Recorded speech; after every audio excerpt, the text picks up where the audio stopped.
रामायण में एक प्रसंग आती है मकर 25 की। इस जगह हमें कहना अच्छा लग रहा है, इसलिए मैं कहना चाह रहा हूं कि मनुष्य ज्यादातर 15 वर्ष से लेकर के और 40 वर्ष की अवस्था में ही गलत गलत काम करता है, ज्यादा संख्या में। इसे मकर 25 कहते हैं, या संतों ने गधा 25 कहा, गधा वाला 25 वर्ष।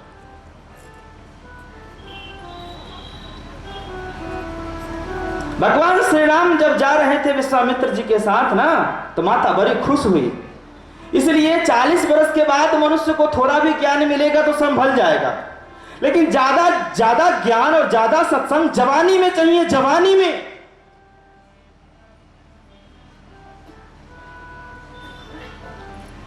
आइए इस पर एक छोटी सी बात याद आ गई, कथा याद आ गई। भाई मकर 25 समझे ना, 15 वर्ष से लेकर 40 वर्ष के बीच में कितना का डिफरेंस है? 25 वर्ष का।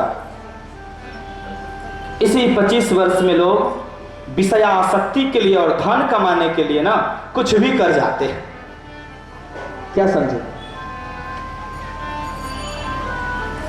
ये मकर 25 है, गधा 25 है, समझ में नहीं आता। कोई कोई समझते हैं, बहुत समझते हैं, जो समझते हैं उसका बेड़ा पार है। इसीलिए संतों ने कहा कि ना अगले ठीक ना पिछले ठीक, बिचले के पकड़ो कबुआ के। इस पर एक कथा याद आ गई। बोलिए श्यावर रामचंद्र जी की। गीता में वर्णन है, यह शरीर जो मुझे मिला है, जब हम पृथ्वी लोक में आए तो यह शरीर नहीं था, पहले आत्मा रूप में थी। जब यह शरीर जब हम छोड़ेंगे तो फिर आत्मा ही होकर जहां भटकेगी जाएगी या सही जगह पहुंचे। बीच में ही मुझे यह शरीर मिला है। इसी से, इसी साधन के माध्यम से, इसी शरीर के माध्यम से ही मैं ब्रह्म को पा सकता हूं। यह साधन के धाम और मोक्ष के द्वार है। यह ब्रह्म को पाने के लिए साधन है मनुष्य शरीर। ऐसे निरर्थक दारू मांस मदिरो और विषय आसक्तियों में मत गवाओ मेरे प्यारे सज्जनों, माताएं एवं बहनों। इसे समझो जो मिला है तुझे।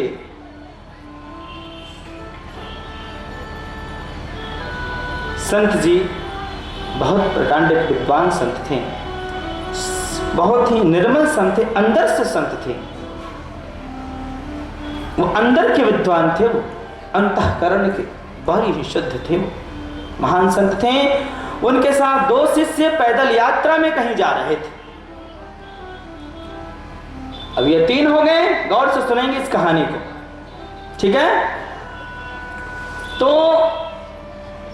जब जाते गए रास्ते में, तो वो जो कथा कह रहे थे तो गुरु जी यही समझा रहे थे, बेटा अपने आप को जानने की जो कला है, जो बातें हैं, ये 15 से लेके 25 वर्ष वाला जो उम्र है ना, जनरल व्यक्ति को इसी में समझना। जो संस्कारी महापुरुष होता है, जो 5 वर्ष 8 वर्ष में समझ जाता है, वो तो खैर देव के विशेष अंश है।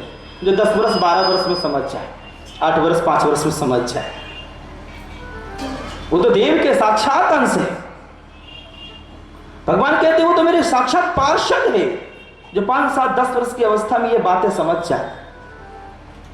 लेकिन जनरल मानव जीवन में कम से कम 15 वर्ष से लेकर और 40 वर्ष के बीच में इस मकर 25 के मध्य में समझना बहुत जरूरी है। इस प्रकार से बहुत ढंग से समझाते हुए, नाना प्रकार के दृष्टांत और उपमा देते हुए चल रहे थे और कथा बोल रहे थे। दोनों से सुन रहे थे, दोनों से एकदम मगन होकर सुन रहे थे। जाते चलते जा रहे थे। रास्ते में जब कुछ दूर आगे पहुंचे गए तो एक गर्ल हाई स्कूल थी। गर्ल हाई स्कूल, जब गर्ल हाई स्कूल जब रास्ते में पड़ा तो उसी समय छुट्टी का समय था। घंटी बजी, छुट्टी हुई। सारे बच्ची लोग, लड़की लोग स्कूल से बाहर आए रोड पर और अपने अपने घर को जाने के लिए। उसी बीच में संत जी भी पड़ गए भीड़ में। 500-700 बच्ची थी, उसी के बीच में भी ये भीड़ में पड़ गए। अपना चल रहे थे, बातचीत कर रहे थे, धीरे धीरे आराम से आनंद से चल रहे थे। बीच बीच में उस प्रसंग में 2-3 बार ऐसा बोले वो, न अगले ठीक न पिछले ठीक बेटा, पिछले के पकड़ो कबुआ के, न अगले ठीक न पिछले ठीक, पिछले के पकड़ो कबुआ के, यानी कस के पकड़ो, जोर से पकड़ो, तभी जीवन सुधरेगी। तो इस बात को सुनकर लड़की लोग सोची भाई कौन इस बीच में है, वो अपने आप को देखती है, कोई अपने आप को, कोई सब सोचती है एक दूसरे के बीच में हम लोग हैं। लगता है ये साधु लोग ठग है, या लकड़ी सुनाकर पागल होल करके साथ ले जाएगा भगा के, ये लोग साधु के माने भेष में कोई ठग है, ऐसा है वैसा है, नाना प्रकार की बात, बहुत सारी बात मन में आने लगी। और या फिर किसी के मन में ऐसी बातें आती थी कि भाई ये बड़ी ही माने असभ्य संत है, असभ्य विचार के लोग हैं, दुष्ट विचार के लोग हैं। ऐसा ही वो फिर एक बार दोहराए संत जी 2-4 मिनट के बाद रास्ते में जा रहे थे, दोहराए तो आगे नहीं, अब अति हो गया। लड़की लोग, कुछ लड़की थी वो भागते हुए, वो झटक कर आगे देखो अब खतरा की घंटी है, भागो जल्दी यहाँ से। कुछ लड़की लोग भागते हुए अपने जल्दी से गांव को पहुंची और अपने चाचा, मामा, भाई, काका, बाबा, दादा जो भी थे उनके परिवार में उनको कहा कि देखिए 3 संत आ रहे हैं, वो तीनों बड़े ही बदमाश है। वो ऐसा कह रहे थे कि न अगले ठीक न पिछले ठीक, पिछले के पकड़ो कबुआ के। तो भाई बड़ा खराब लगा। समाज के लोग कहें कि ये तो बड़ी गलत बात है, चलो देखते हैं। अब कुछ लोगों ने कहा कि देखिए नहीं, अगर उसको भनक हो जाएगा, अगर मालूम पड़ जाएगा, एहसास हो जाएगा कि उधर आगे गांव वाले लोग पकड़ने के लिए खड़े हैं, तो कहीं दूसरे मार्ग से भाग जाए, इसलिए आगे बढ़ो। कुछ लोग कह रहे नहीं, आराम से आने दो, यहीं पकड़ के पीटेंगे। सब रंग से सब बोलने लगे, सोचने लगे, कहने लगे। कुछ देर में संत जी आ रहे थे अपने दोनों शिष्य के साथ। संत जी इस विचार से, इस बात से एकदम अनभिज्ञ थे, अपरिचित थे कि भी आगे ये भी बात है। और पहुंचे तो भाई कहा कि कोई कहो धरो, कोई पकड़ो, कोई मारो, कोई काटो, कोई लाठी हाथ में तो कोई फरसा, कोई कुल्हाड़ी, कोई टांगे, कोई तलवार, कुछ नहीं हुआ। उसमें एक बुजुर्ग थे, विद्वान थे, कहा देखो भाई किसी व्यक्ति को मारने से पहले थोड़ा एक बार उससे जान बूझ लेना जरूरी है, विचार को समझ लेना जरूरी है। ये तो इस प्रकार की कितनी घटना घट चुकी है कि बिना अपराध के ही कितने लोग मारे गए। तो ऐसा नहीं कि संत को मारने का अपराध हम लोगों को लग जाए, तो पहले हम लोग समझ ले।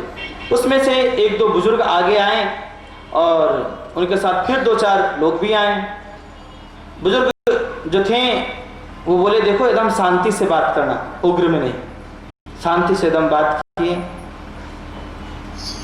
महाराज जी ये बताइए कि बीच बीच में हमारे बच्चियों को आपने जो तंग किया है कि न अगले ठीक न पिछले ठीक, पिछले के पकड़ो कबुआ के जोर से, तो ये सनातन धर्म अंतर्गत, मानवता के अंतर्गत कितनी बड़ी विरुद्ध बात आप लोग करते हैं। थोड़ा भी आप लोगों को समझ नहीं, ऐसा आपने क्यों बोला? आप इस पर कुछ बताइए, नहीं तो आपका जान जो है ऐसे भी संकट में है, बताइए। आगे संत जी कहा राम राम राम राम राम राम, क्या तुम लोग सोच रहे हो? हम तो अपने शिष्य को समझा रहे थे इस तरह से कि भाई कि जीवन में जो समय मिला है बीच का, 15 से लेकर 40 का ये बीच का समय है, इसे जरा जोर से पकड़ो, कस के पकड़ो। इसी में धन अर्जन भी किया जाता है, इसी में स्त्री पुरुष के साथ शारीरिक संपर्क का आनंद लेते हैं और पुरुष स्त्री के साथ, फिर इसी में माने भोग भोजन और फिर धनार्जन, सब इसी का यही समय है। और इसमें खासकर भजन का, किस चीज का? भजन का। तो फिर इसका सही से सदुपयोग कैसे किया जाए, अर्थात भोग भी किया जाए, अर्थात पत्नी का परित्याग भी नहीं किया जाए या पति का परित्याग भी नहीं किया जाए, धन का भी परित्याग नहीं किया जाए, ठीक, न ऐश्वर्य को छोड़ा जाए। इस सब के बीच पारब्रह्म परमेश्वर को कैसे पाया जाए, पकड़ने की विधि क्या है, उसे कस के पकड़ने की मैं विधि बता रहा था।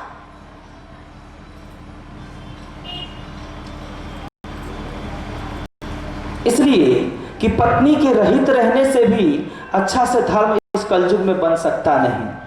जब सतयुग त्रेता द्वापर में भी जब बड़े बड़े ऋषि अपने धर्म पत्नी के साथ रहते थे, चाहे राम के गुरु हों, चाहे कृष्ण के गुरु हों, चाहे जनक के गुरु हों, चाहे दशरथ के गुरु हों, कोई भी हो,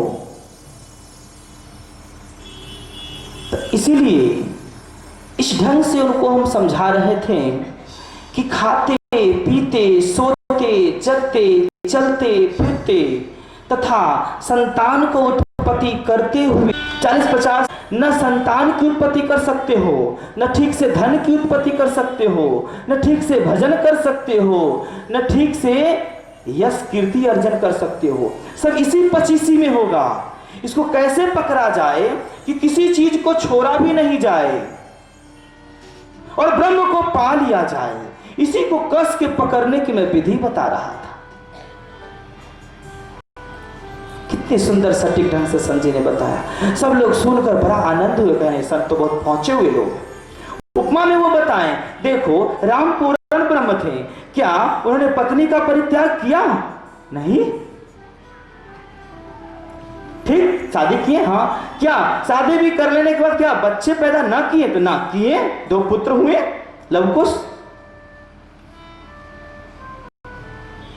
तो किसी चीज को उन्होंने त्यागा नहीं। क्या धन छोड़कर जब बैरागी रूप में गए थे, तपसी रूप में जंगल में, तो क्या धन छोड़ के क्या उधर रह गए? नहीं, फिर धन के पास आए, फिर धन के पास आए।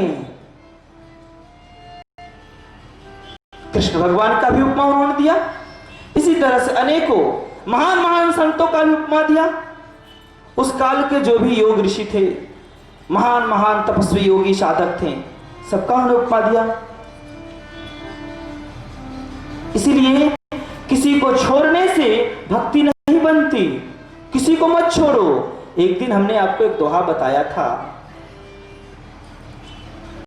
कि खड विकार छोड़ा नहीं, छोड़ चला परिवार। दुनिया पीछे यूं फिरे जो चाक कुम्हार। तो जो छोड़ना चाहिए उसको आपने छोड़ा नहीं और परिवार को छोड़ दिया। अरे इससे ब्रह्म नहीं मिलेंगे, भटकते रह जाइएगा, मठ मंदिर मस्जिद घूमते रह जाइएगा, लेकिन शांति नहीं मिलेगी। सच्चे सदगुरु के शरण में जाएंगे, बस शांति मिल जाएगी, जो सही सदमार्ग दिखा सके। बोलिए सियावर रामचंद्र जी की, श्री हनुमान जी महाराज की जय जय। वो समझ गए, सारे समाज के लोग संत का सम्मान किए, उनसे कथा सत्संग श्रवण किए। उन्होंने कहा कि न अगले ठीक न पिछले ठीक, पिछले के पगड़ों कबुआ कर, कस कर।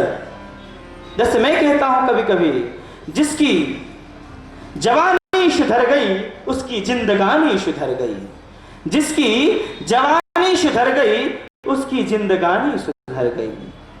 बोलिए श्यावर रामचंद्र जी की जय। इसीलिए मैं भारत के किसी भी जाति वर्ग के लोग हों, किसी भी संप्रदाय धर्म के लोग हों, सबको मैं श्री राम कथा में आमंत्रित करता हूं ताकि यहां आकर जीवन जीने की कला सीखे।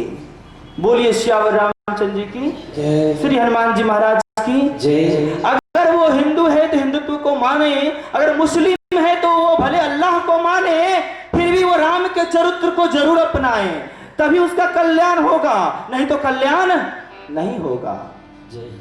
ईसाई है, भले ही अपने ईसा मसीह को माने, लेकिन जब तक राम के चरित्र को नहीं अपनाएगा तो उसका कल्याण नहीं होगा। भले सिख हो, अपने सिखत्व को माने, लेकिन जब तक राम के चरित्र को नहीं अपनाएगा तो उसका कल्याण नहीं होगा। मानव का सही निर्माण ही नहीं होगा तो कल्याण कैसे होगा? शुद्ध मानव का निर्माण रामचरित्र में बताया गया है। इसलिए मेरे लिए राम जी की कथा और रामायण कोई धर्म, कोई मजहब, कोई संस्था, कोई परंपरा नहीं बनाती। बोलिए श्यावर रामचंद्र जी की जय, श्री हनुमान जी महाराज की जय।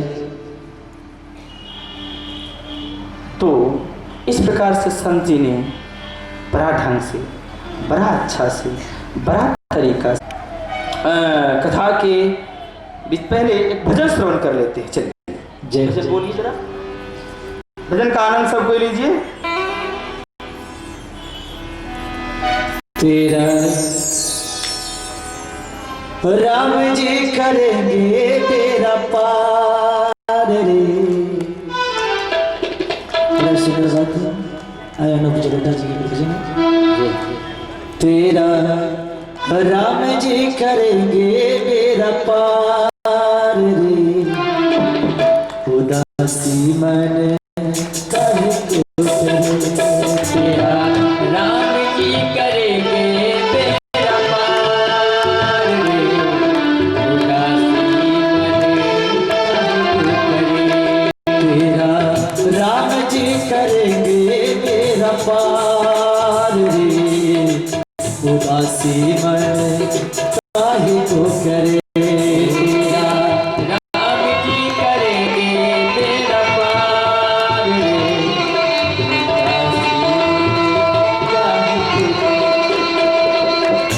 काहे को डरे रे, काहे को डरे, काहे को डरे।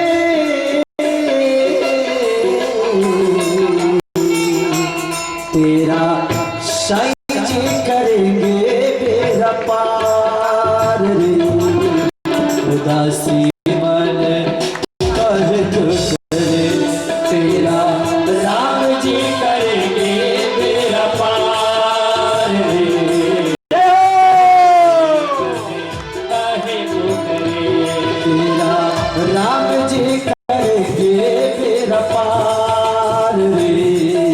उदासी मन काहे को करे। तेरा राम जी करेंगे मेरा पार रे। उदासी मन काहे को करे।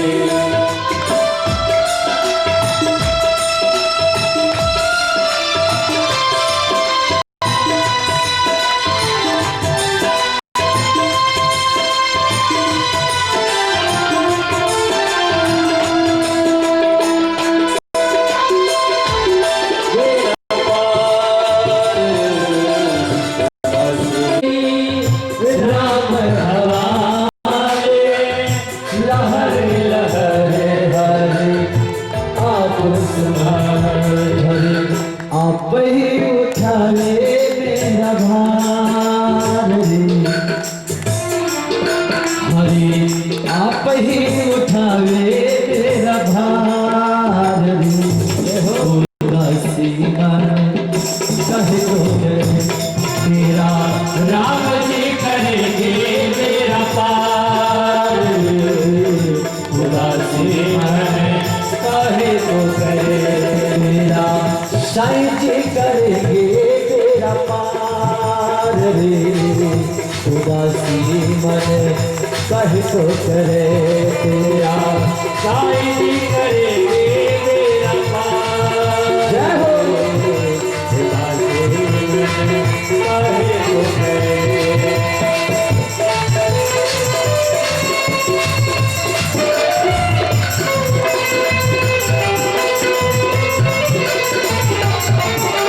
जय श्री राम।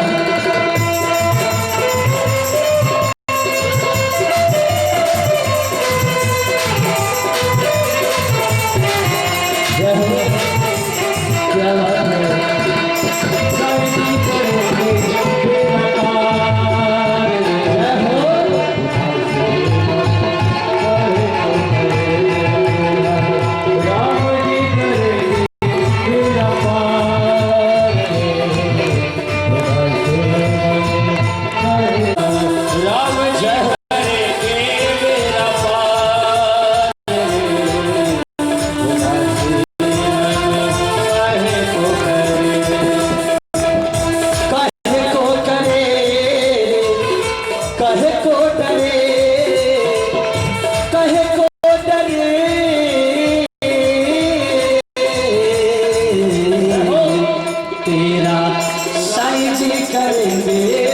बेड़ा पार, उदासी मन कहे तो करे तेरा राम जी करेंगे बेड़ा पार, उदासी मन कहे तो करे तेरा साईं जी करेंगे बेड़ा पार, उदासी मन कहे तो करे।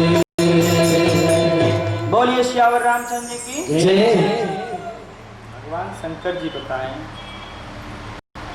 कि भाई इस तरह से जो जवानी में वो एक तरह से नशा है, लोगों को जवानी का और पैसा का बड़ा घमंड होता है। ये दो घमंड बड़ा खतरनाक है, नाना प्रकार के गलत रास्तों पर ले जाता है। फिर अगर पैसा जिसके पास न भी है तो पैसा अर्जने के तरीका इतना गलत अपनाता है कि मनुष्य का नाश हो जाता है।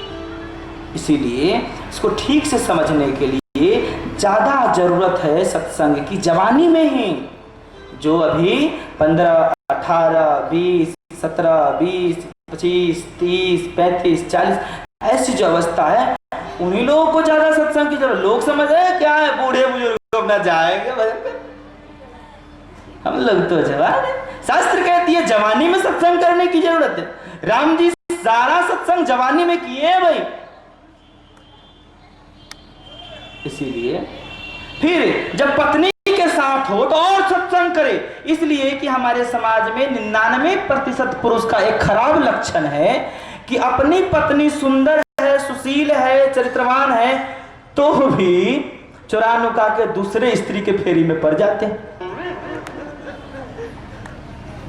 99% पुरुषों का यह लक्षण, शायद ही 1-2 महापुरुष है तो धन्य है, धन्य है, अच्छे हैं।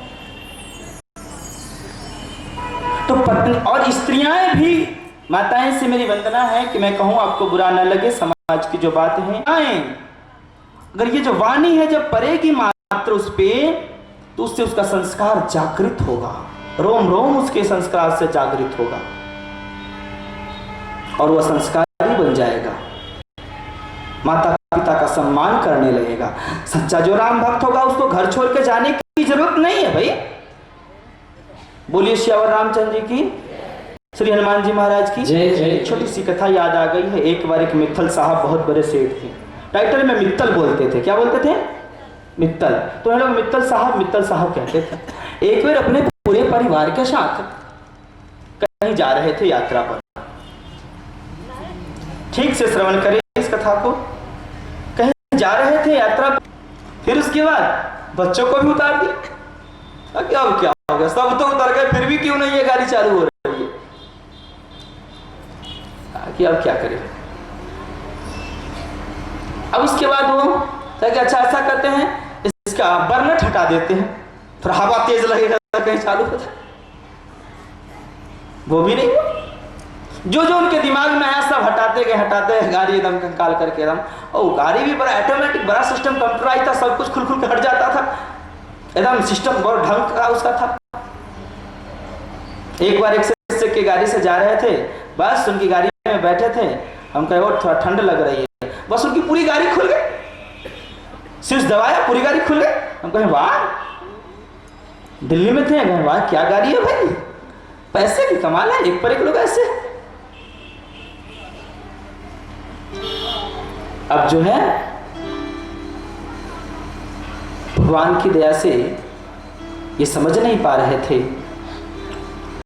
अब सब हटा दिए, माथा एकदम थक गया, सर पे हाथ रख के रोड के किनारे बैठ गए, सोचे क्या करे ना करे। एक छोटी सी झोरी लेकर एक आदमी आ रहा था, वो मैकेनिक था, गाड़ी के बारे में जानने वाला।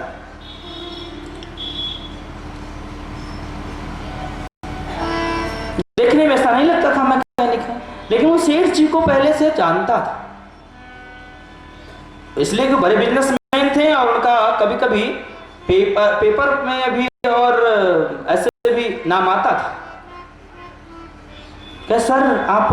हाँ बेटा मित्तल हैं, अभी एकदम दुखी हैं। क्या बात है? तो बात ये है कि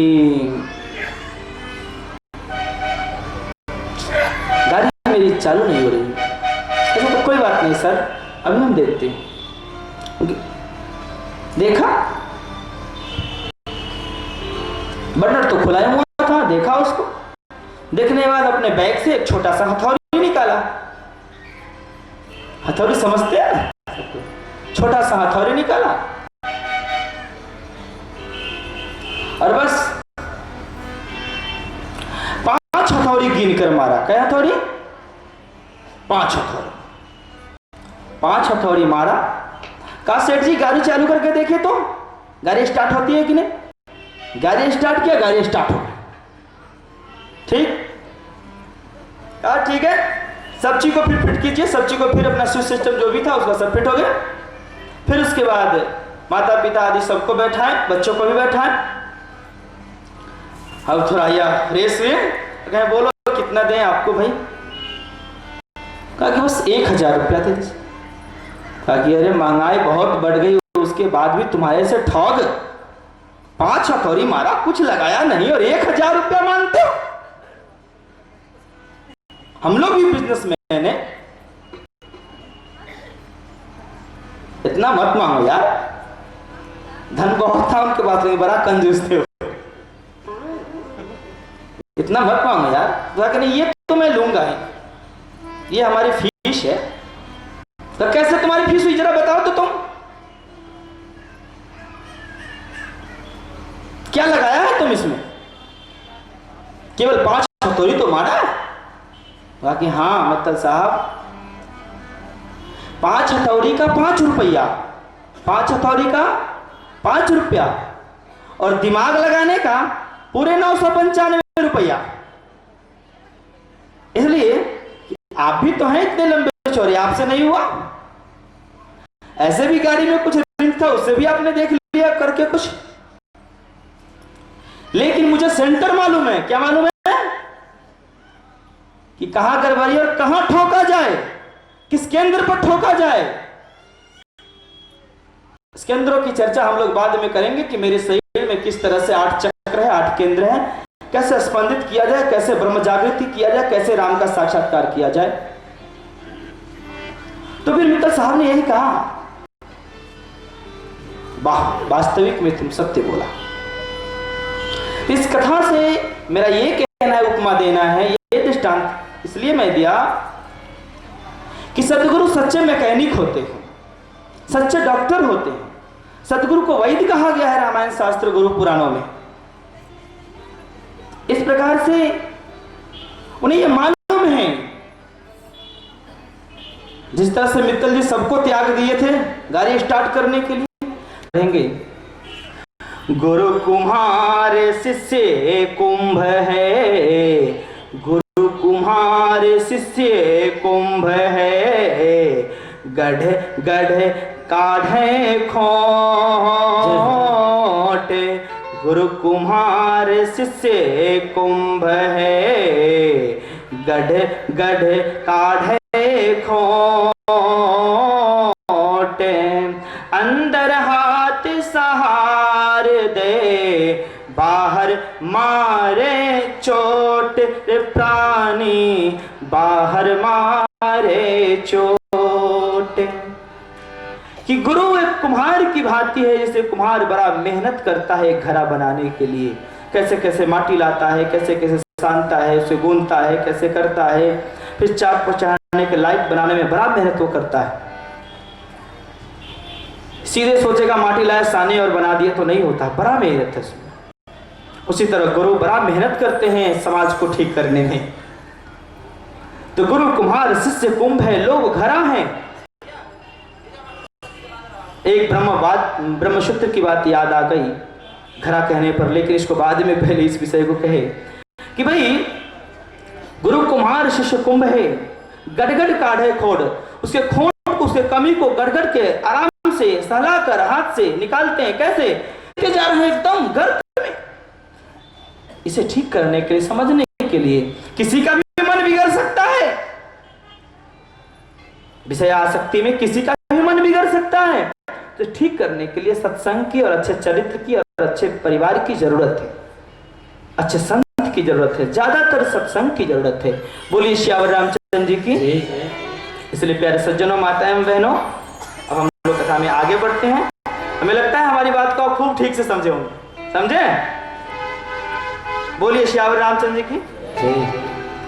तो आइए, कल राम जन्म का जो आज तो हम कारण बताएंगे, कुछ और कारण कल भी बताएंगे, और फिर राम जन्म का उत्सव भी होगा कल, जिसमें कुछ आप लोगों की सूचना देनी है मुझे। खास रूप से तो पहले उन सूचना से पहले मैं एक सूचना आपको दे दूं। राम नाम की बड़ी महिमा है, बड़ी गाथा है। इसीलिए पंडाल के बगल में पीछे 24 घंटा दिन रात 31 तारीख के सुबह 9 बजे से लमसम स्टार्ट हो गया, चालू आरंभ हो गया, और 9 तारीख के सुबह 10 बजे तक चलेगा यह कीर्तन, राम धुन कीर्तन, सीताराम संकीर्तन। तो इसका परिक्रमा आप लोग जरूर करें, अपने घर से सुबह सुबह आए, दर्शन करें। भगवान का दरबार लगा हुआ है, कीर्तन चल रहा है, परिक्रमा का जगह वहां बनाया गया है, उस जगह अच्छा से परिक्रमा करें, और जो फूल पान पत्ती पुष्प चढ़ाना है चढ़ाएं, प्रणाम करें। जब आपके यहाँ यह 10 दिनों के लिए हो रहा है तो इसका लाभ उठाएं, इससे बहुत मनोकामना की पूर्ति होगी, कृपा होगी, रोग शोक भय ताप संताप मिटेंगे। ये काम पहले आप लोग जरूर करेंगे, याद रहेगा ना?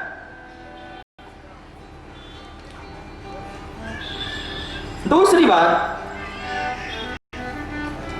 अब राम जन्म के उत्सव वाली कल जो होगा उसमें कुछ आप लोगों को सूचना देना है, मैं दे देता हूं।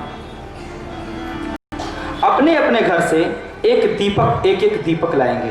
क्या लाएंगे? एक दीपक। और जिनकी इच्छा हो, इच्छा क्या निश्चित हो,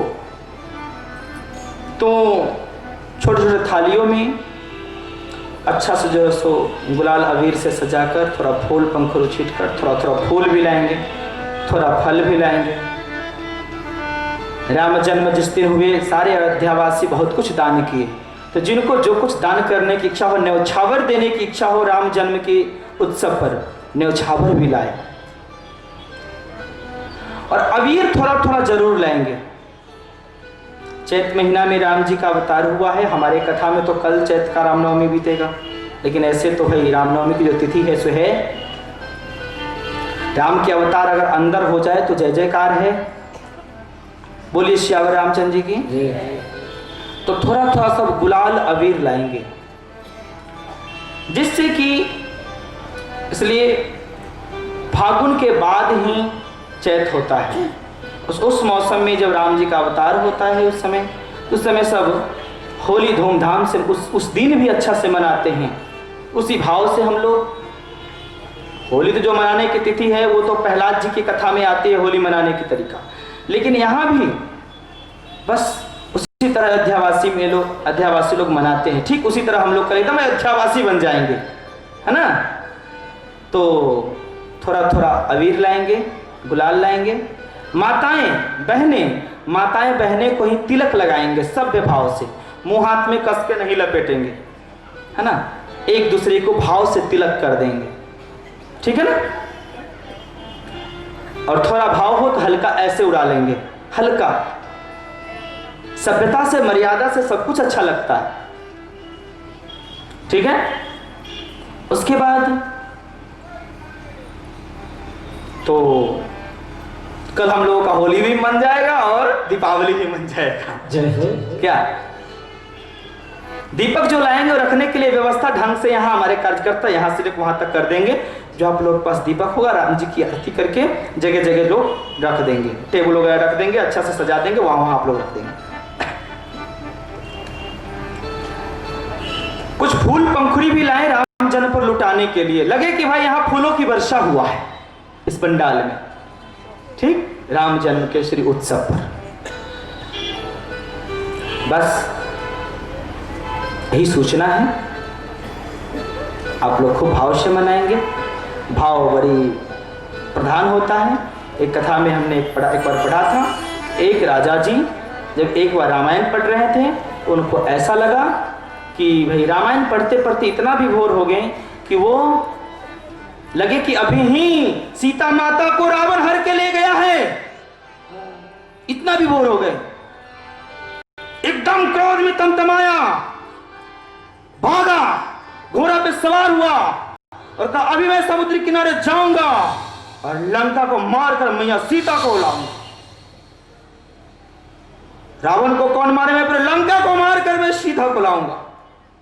भागा, आया, दौड़ते आया, इतना तेज घोड़ा दौड़ाया कि समुद्र में डूब गया। समुद्र में जब डूब गए, भाव था उनका, भक्त के सच्चे भाव को भगवान जरूर देखते हैं। जब डूब गया तो अंदर भगवान श्री राम मिले, कहे भक्त हम तो तुम्हारी मैया सीता के साथ तुम्हारे सामने हैं, लक्ष्मण जी भी हैं, हम भी हैं, देखो हनुमान जी भी हैं। कि प्रभु तो ये कैसे हुआ, ये देखो तुम भावों में पढ़ा है, ये उस अभी नहीं, त्रेता कब का बीत गया। थोड़ा प्रभु की वो अमृतमय और शांतमय वाणी सुनकर थोड़ा इसका दिमाग शांत हुआ, ताकि ओ अच्छा त्रेता कब का बीत गया। लेकिन इतना ढंग से पढ़ा, इतना भाव से पढ़ा कि लगा कि अभी ही त्रेता है, मैं त्रेता में हूं, मैं राम जी के इस कार्य में हूं। मेरे सामने, मेरे राजधानी में जगत जननी की अपहरण, यह कैसे संभव हो सकता। तो यह भाव था, भाव से भगवान मिलते हैं। भाव सहित खोजे जो प्राणी, जो भाव सहित जो प्राणी खोजता है उसे प्रभु अवश्य मिलते हैं, अवश्य मिलते हैं, अवश्य मिलते हैं। बोलिए श्यावर रामचंद्र जी। राम जी दर्शन दिए, समझाएं, उस भाव के कारण उन्हें पूर्ण ब्रह्म का दर्शन हुआ और ब्रह्म ज्ञान के अधिकारी हुए। बोलिए श्यावर रामचंद्र जी की। पूर्ण राम जी की भक्ति मिल गई। उसी तरह मैं यह चाहता हूं कल आप लोग भी भाव में समझें कि हम सब श्री अवध में हैं, अयोध्या में हैं। बोलिए श्री अवध धाम की, श्री हनुमान जी महाराज की जय जय सीताराम। ठीक है, समझे? आगे चलते हैं। माता पार्वती को भगवान शंकर कहते हैं आइए, बात तो बहुत हुई, ये कम से कम थोड़ा 1 मिनट एक कीर्तन करते हैं हनुमान जी का। हनुमान जी हमारे बड़े रसिक हैं। बोलिए श्यावर रामचंद्र जी की, श्री हनुमान जी महाराज की। राम नाम के वो रसिक हैं, थोड़ा हनुमान जी का भी नाम हम लोग लें। मैं बोलूंगा खूब शांति से, आप लोग उसे पहले पीछे से सुनेंगे, उसके बाद दोहराएंगे ताकि ठीक से सुन पाएंगे। मेरे साथ तो आप बराबर रहे नहीं, इसलिए आपको कीर्तन तो पहले से सुने नहीं है, 2-4 बार सुन लेंगे तो याद हो जाएगा। ढंग से शांति से सुने। श्री सीताराम जी के, श्री सीताराम जी के प्यारे हनुमान जी, प्यारे हनुमान जी, दुलारे हनुमान जी। श्री सीताराम जी के प्यारे हनुमान जी, प्यारे हनुमान जी, लारे हनुमान जी। ओ श्री सीताराम जी के प्यारे हनुमान जी, प्यारे हनुमान जी, दुलारे हनुमान जी। श्री सीताराम जी के जय हो। हनुमान जी, प्यारे हनुमान जी, लारे हनुमान जी। ओ श्री सीताराम जी के, श्री सीताराम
कथा में आरंभ में ये नहीं कहता कथा आरंभ होते हैं सुनहो वीर हनुमान, सुनहो वीर हनुमान राम लखन और जानकी आब हो यही ठाम। इसलिए मैं नहीं कहता कि कथा में पहले ही हनुमान जी आकर विराजमान हो जाते, और जितना मन से जितना अंतःकरण के भाव से लोग नहीं सुनते, उससे ज्यादा भाव से प्रभु सुनते। प्रभु उपस्थित ही रहते हैं सुनने के लिए, तो मैं उनको क्या बुलाऊं। बोलिए श्री उपस्थित हनुमान जी महाराज, श्री हनुमान जी महाराज जय जय जय जय सीताराम। आइए हम सब कोई अब आगे श्री पार्वती माता और भगवान शंकर के प्रसंग की ओर बढ़ते हैं, जो क्या प्रश्न उत्तर चल रहा है। कैलाश पर बैठे राम कथा चल रही है वहां। बोलिए श्यावर रामचंद्र जी की जय जय।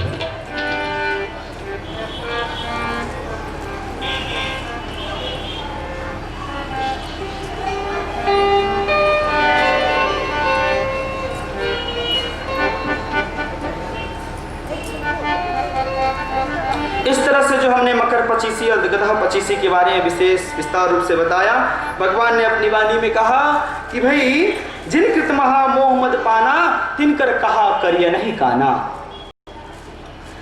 कहते हैं दोहा में अस निज हृदय विचारी, अस निज हृदय विचारी तजु संशय भजु राम पदा सुनु गिरिराज कुमारी भ्रमतम रविकर वचन मम। क्या कहते हैं? असनिज हृदय विचारी, मैं जो तुझे बताया है देवी, इस तरह की कुबुद्धि निर्गुण सगुण अलग अलग है, उद्बुद्धि लोग ही करते हैं। इसलिए असनिज हृदय विचारी, ऐसा अपने हृदय में विचार कर तुम असनिज हृदय विचारी तजु संशय भजु राम पदा, अपने संपूर्ण संशयों को तुम त्याग दो। तजु संशय भजु राम पदा। कहते हैं सुनो गिरिराज कुमारी, हे गिरिराज की कन्या, हे पार्वती, हे पर्वत कन्या, सुनो सुनो गिरिराज कुमारी, भ्रमतम रविकर वचन ममा। भ्रमतम, तम माने अंधकार, भ्रम माने शंका, भ्रमतम रविकर, रवि माने सूर्य, कर माने उसकी किरण, उसके समान। तो भ्रमतम रविकर वचन ममा, वचन माने मेरी वाणी, ममा माने मेरी। इस तरह से वे कहते हैं कि हे देवी, संपूर्ण भ्रम को नाश करने वाली, तम अंधकार रूपी भ्रम को नाश करने वाली, सूर्य की किरणों रूपी मेरी वाणी को सुनो देवी, तुम्हारी संपूर्ण अज्ञान अंधकार मिट जाएगा और भगवान श्री राम के चरणों में अनन्य भक्ति होगी। बोलिए श्यावर रामचंद्र जी की। कहते हैं वो सगो नहीं आगो नहीं, नहीं कछु भेदा,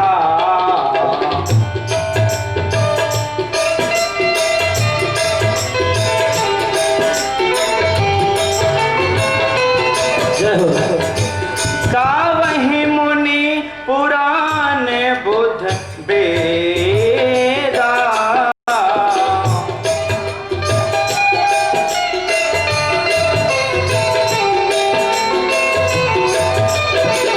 अगुण आरोप अलख गति जोई,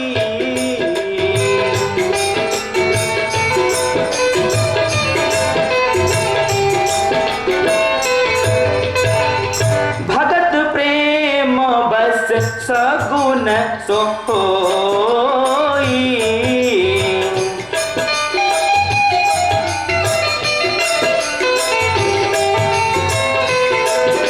बोलिए श्यावर रामचंद्र जी की। कहते हैं भगवान शंकर की अगुण ही सगुण ही नहीं कछु भेदा, गावहि मुनि पुराण बुध वेदा। कि निर्गुण में और सगुण में हे देवी कोई भेद नहीं है, ये मैं ही नहीं कहता, ये माने गावहि मुनि पुराण बुध वेदा। इसे कहते हैं कौन? तो मुनि, मन से जो ब्रह्म को मनस्वी रंग से अपने अंदर जो उतार लिया है, ब्रह्म का साक्षात्कार कर लिया है, तो गावहि मुनि पुराण बुद्ध वेदा, पुराणों में है ये वर्णन। बुद्ध अर्थात विद्वान अगर ऐसा जानते हैं, मूर्ख लोग क्या जानेंगे? वो तो कहेंगे निर्गुण अलग है, सगुण अलग है। तो गाव है मुनि पुराण बुद्ध वेदा, और मूल ग्रंथ जो मेरा है वेद, उस वेद में भी यही वर्णन है। प्रमाण देते हैं और कहते हैं अगुण अरूप अलख अज जोई। अगुण है, अगुण माने नहीं दिखना, अगुण माने जो निर्गुण है, अगुण है, निर्गुण है, अगुण माने निर्गुण, अगुण अरूप जो जिनका कोई रूप नहीं है, अगुण अरूप, जो अलख है, जो इस आंखों से नहीं लखना माने देखना, जो नहीं लिखा जा सकता, तो अगुण अरूप अलख अज, अज माने जो अविनाशी है, जिनका कभी नाश नहीं होता, सृष्टि पर्यंत अनंत ब्रह्मांड के नाश के बाद भी वो सत्ता एक शक्ति रह जाती है, पूर्ण ब्रह्म परमेश्वर। ठीक उसी तरह से वही ब्रह्म है वो, तो ठीक की क्या बात है। उनकी उपमा किसी से दी भी नहीं जा सकती ब्रह्म की, इसलिए सब कुछ नाश के बाद एक ही वे रह जाते हैं। सब सत्य है और सब माने राम नाम सत्य है और सबका यही गत है, अर्थात सब नाश हो जाता है और एक वही सत्य राम रह जाते हैं। इसलिए अगुण अरूप अलख अज जोई, वही भगत प्रेम बस, भक्तों के प्रेम के वशीभूत होकर विशेष, जैसे विशेष भक्ति पर उसके लिए त्रेता आ गया उस कलयुग में, राजा गया जो समुद्र में और डूब गया और राम का दर्शन कर लिया क्या?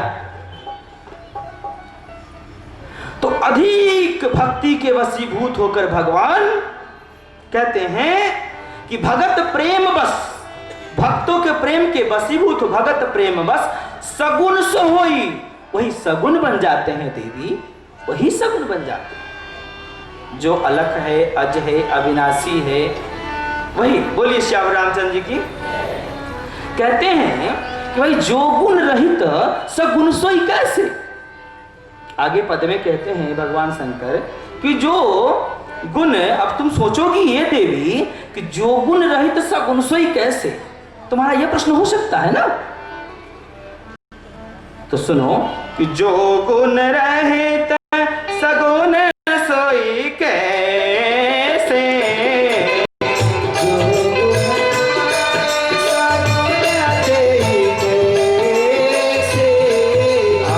जल हिम उपल बिलग नहीं जैसे।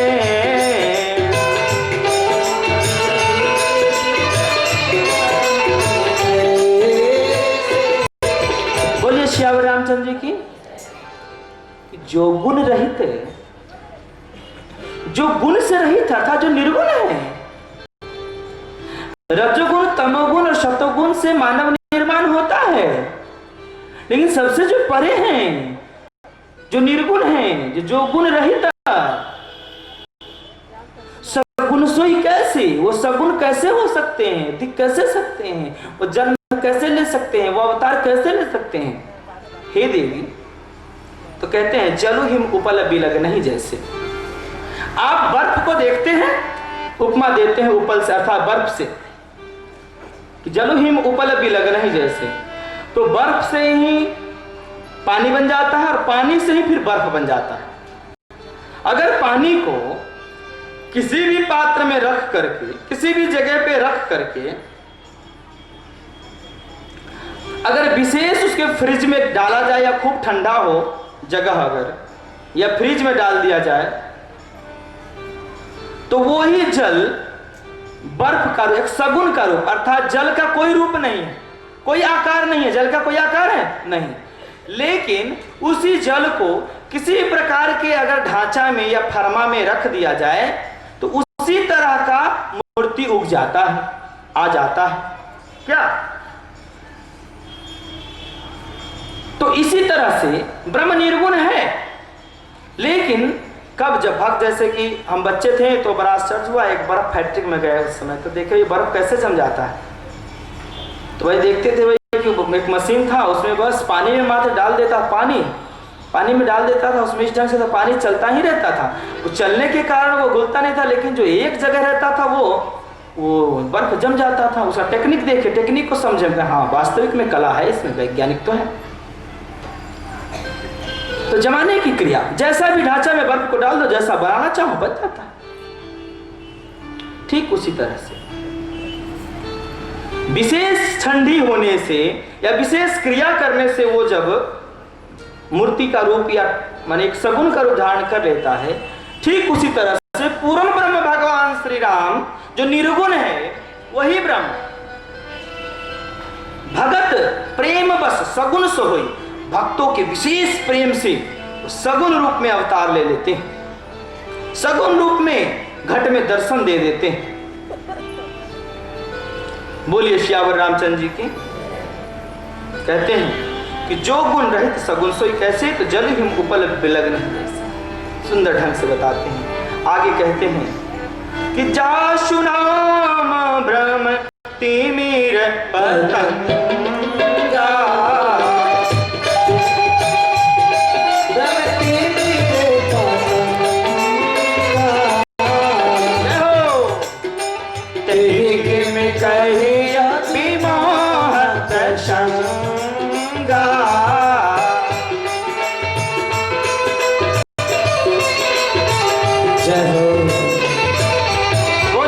रामचंद्र जी की। अरे जासु नाम ब्रह्म तिमिर पतंगा, जिनका नाम ही जपने मात्र से जासु नाम ब्रह्म सारा भ्रम मिट जाता है। जासु नाम ब्रह्म तिमिर पतंगा, सारा मोह रूपी पतंगा जो है उसमें जलकर भस्म हो जाता है राम रूपी योगाग्नि में। तो तेहि किमि कहिया भी मोह प्रसंगा, उनके बारे में मोह का प्रसंग, अज्ञान का विषय कैसे कहा जाए। देवी की नारी के विरह में वो घूम रहे थे, ये तो ऊपर से लीला कर रहे थे, चरित्र दिखा रहे थे, मानव को ज्ञान दे रहे थे। उसके पीछे ज्ञान छुपा हुआ है, मानवता का ज्ञान। हम बहुत बड़े बैरागी हैं, हम ब्याह कर लिए, हमारी पत्नी को कोई हर कभी ले जाएगा तो हमको कोई मतलब, हम नहीं रहेंगे। हमारी पत्नी चली गई, हमको रोने की क्या जरूरत है। ये नहीं है। मैं कितना हूं बड़ा धर्मवान योगी और साधक रहूं, अगर मेरे पास पत्नी है, अगर उसे कोई हर कर ले जाता है तो जो भी हो पहले मैं लड़ूंगा, छीन लूंगा उससे। और मेरी पत्नी अगर सती है तो अपना चरित्र वहां नाश नहीं करेगी, सही से आएगी मेरे पास। ये सीता जी सिखलाती है। राम जी ये इससे सिखलाते हैं, तुम कितना हो योगारूढ़ रहो, कितना हो बड़े साधक रहो, अगर तुम्हारे बेटी के साथ अपमान होता है तो चुपचाप साधक की तरह मत बैठो। हम बहुत बड़े साधक है, कुछ भी हो जाए मेरे बेटी के साथ मैं नहीं बोल सकता। अरे ये कौन ब्रह्म विद्या है भाई? क्या इसका मतलब है कुछ होते रहे समाज में, मैं कुछ ना बोलूं, चुपचाप ब्रह्म महाब्रह्म ऋषि बनकर बैठा रहूं? क्या हो? समाज में नाना प्रकार की विकृति होता रहे और मैं ब्रह्मज्ञानी बैठकर बनकर के जंगल में बैठा रहूं? मैं जब हिमालय में गया तपस्या करने, साधना करने, गुरु जी की कृपा से, वहां से हनुमान जी की कृपा से जब इस रामचरित के प्रचार के लिए निकला, तो मैं तो पहले सोचा कि नहीं ये सब बेकार है प्रचार करना, बस परमानंद में खोए मगन मस्त रहेंगे, बस किसी से लेना न देना, मगन रहना। लेकिन नहीं, हनुमान जी इस बात को नहीं स्वीकारे और मुझे भेजे कि नहीं तुम जाओ, जबरदस्ती ठेल कर भेजाए। मुझे आना पड़ा डर के मारे कि जब प्रभु का आदेश ही है तो चले, जिसमें प्रभु राजी हो। अगर हनुमान जी इसी में राजी है कि तुम प्रचार करो तो बस उनके आदेश से इस काम को मैं करता हूं। बोलिए श्यावर रामचंद्र जी की। तो मानव का वो धर्म बताते हैं।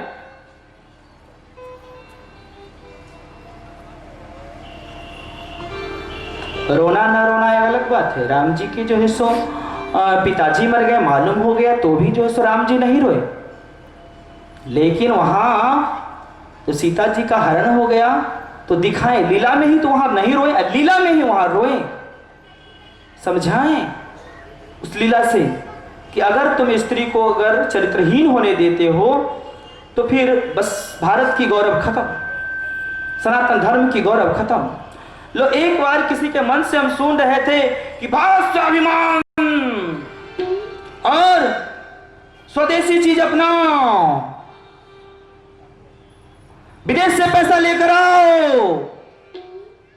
हम न इसको खराब कहते हैं, ना हम इसको अच्छा कहते हैं, लेकिन हमारे मन में एक सोच है कि पहले, आज से 40-50 वर्ष पहले ऐसा वस्त्र पहनने के लिए झंकना होता था जो आप लोग वस्त्र पहने हुए हैं। ठीक से भोजन के लिए जुड़ता नहीं था,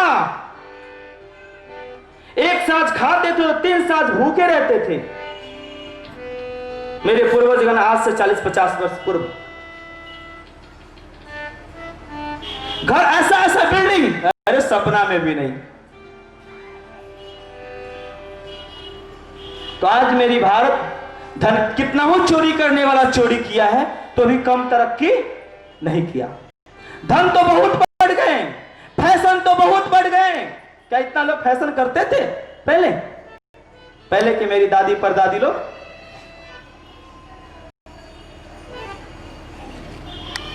अरे पहले 5 रुपया 2 रुपया हो जाता था खर्चा करने के लिए, बहुत है। आज मेरे कुछ ऐसे शिष्य हैं जो रोज अपने बेटा बेटी को 5-5 हजार रुपया देते हैं, जाओ खर्चा करो खाओ, ये तुम्हारे आज का कोई खर्च है 5 हजार। इतने बढ़ गए व्यवस्था। हाँ, कुछ गांव घर में कुछ है ऐसी बातें जो गरीबी है बहुत है, लेकिन बहुत धन हो जाने के बाद भी भारत स्वाभिमानता नहीं है यार।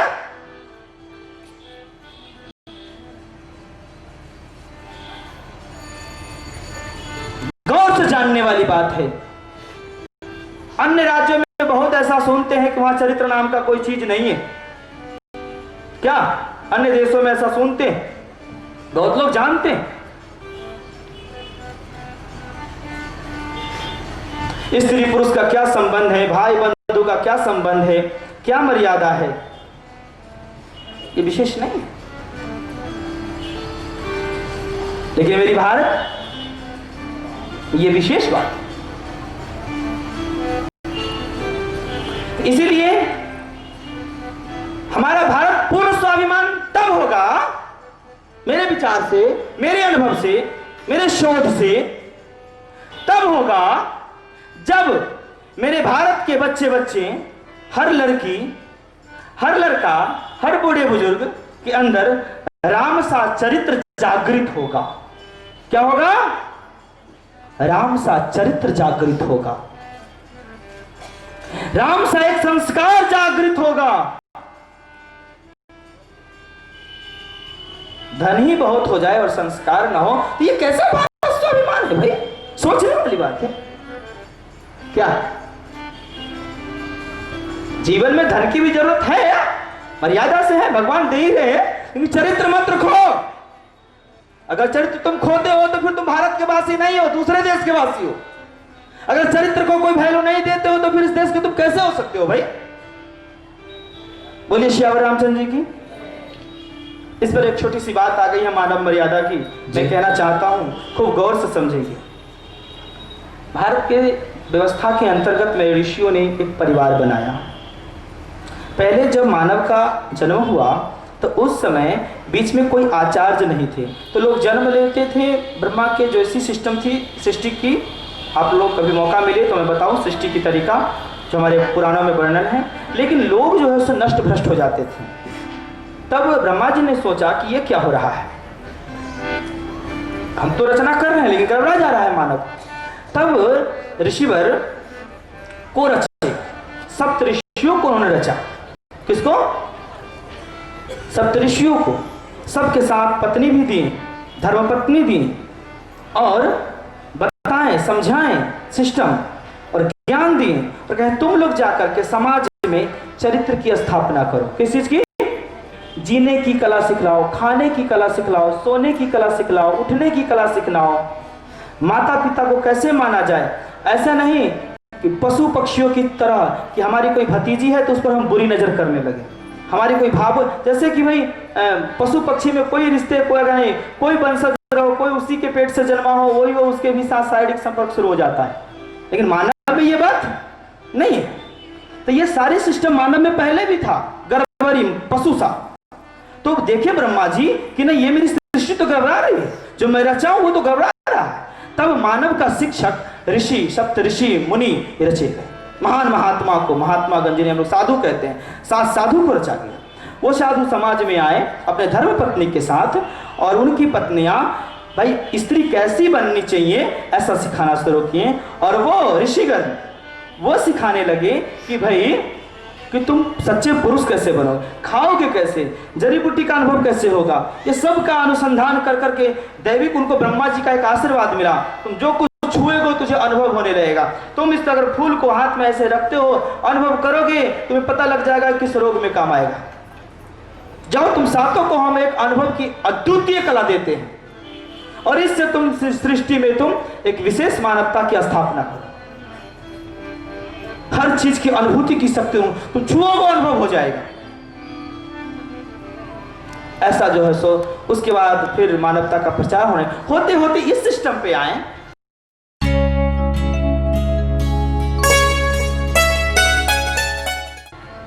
हमारे ऋषियों ने एक विशेष सिस्टम बनाया। बुजुर्ग लोग उसको हमको लगता है खूब समझ पाएंगे, माताएं बहनें सब लोग समझ पाएंगे। क्या सिस्टम बनाया? पति पत्नी।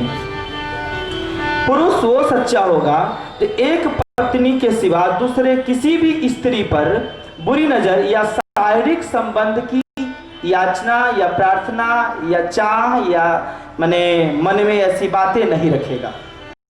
ठीक। फिर जब बाल बच्चे जब परिवार बढ़ेंगे, फिर उसके बेटे होंगे। गौर से समझेंगे इस बात को। परिवार की व्यवस्था ऋषि ने बनाया है, महामुनियों ने बनाया है। ब्रह्म ऋषि जो ब्रह्म का साक्षात्कार किए थे, राम का दर्शन किए थे, वो लोग ये बनाए कि फिर जब हमारे जैसे मान लिया जाए परिवार का वर्णन किया जाए, मैं हूं, मेरी पत्नी है, ठीक, मेरे फिर बच्चे होंगे।